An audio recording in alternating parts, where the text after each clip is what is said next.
This episode takes place inside the public test server, so fair warning, this episode contains spoilers.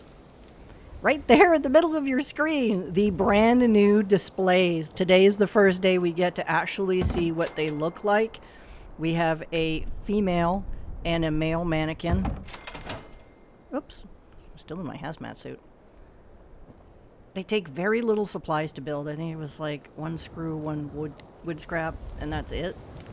They look really good. In fact, they look like the ones I remember using in Fallout 4. And there we have it. I'm sorry about the lighting. It's the sun is about to set in this world. Let's have a look at the power armor frame. Now, unfortunately, the only set of armor I have, power armor, is actually Raider. So I'm not sure. I know some of the other ones, especially Excavator, have thicker body pieces. Now, please understand, I am in the PTS.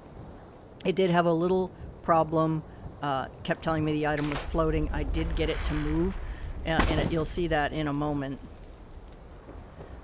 But in addition to these, you can just use these by themselves. These ones work okay. I want to see how close I can stack them. I still don't know the limits yet, but I wanted to get this out first. There's still a few other things I wanted to have a test at. So let's go ahead and put our Raider power armor pieces on and see how they fit.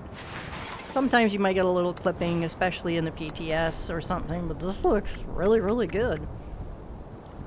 I'm gonna figure out, there we go, assign. And there we go, I think it looks pretty good. Now there's still one more category. Let's just leave it there for now, see if it'll move it slightly. Now, I do actually get it to move it a little bit later, like I said. It's in the PTS, it's still undergoing testing. Let's look at the stands themselves. I didn't realize there were going to be more than one stand. In fact, I think there's 5 different ones. We have the armor display frame. Yes, 5 variants. White armor display frame.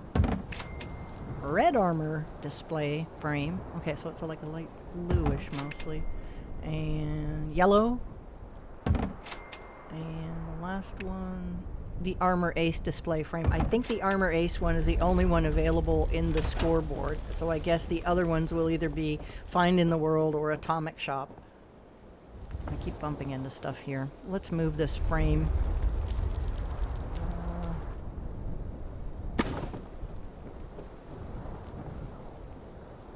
So they seem to move okay. Now let's see. Now we can move it. Okay. Let's try and center it. Does it pretty automatically. Okay, and let's get a generator down. And we'll use one of the nice quiet ones. There we go. And it takes 1 power to light one. Whoa, that's bright. That looks fantastic.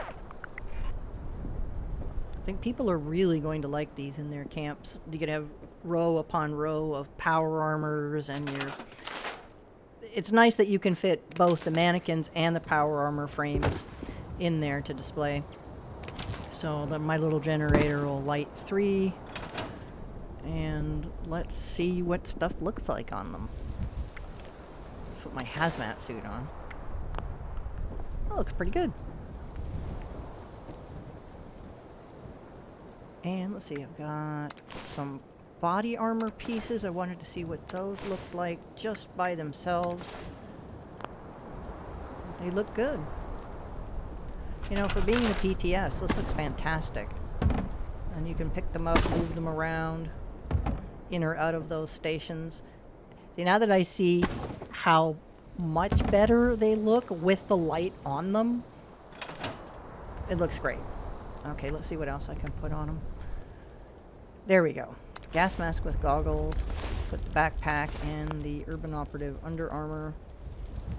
It looks great. I can actually see the backpack. I'm just trying to move it back. Whoop. Yeah, when stuff disappears, it usually goes up on the roof. So it wants to be right there in the middle. I'm extremely impressed with these. Not only do we have 5 choices on the actual stations, we also can use it for clothing. Whoops, what I need right now. Thanks so very much for watching, and I'll see you out in the wasteland.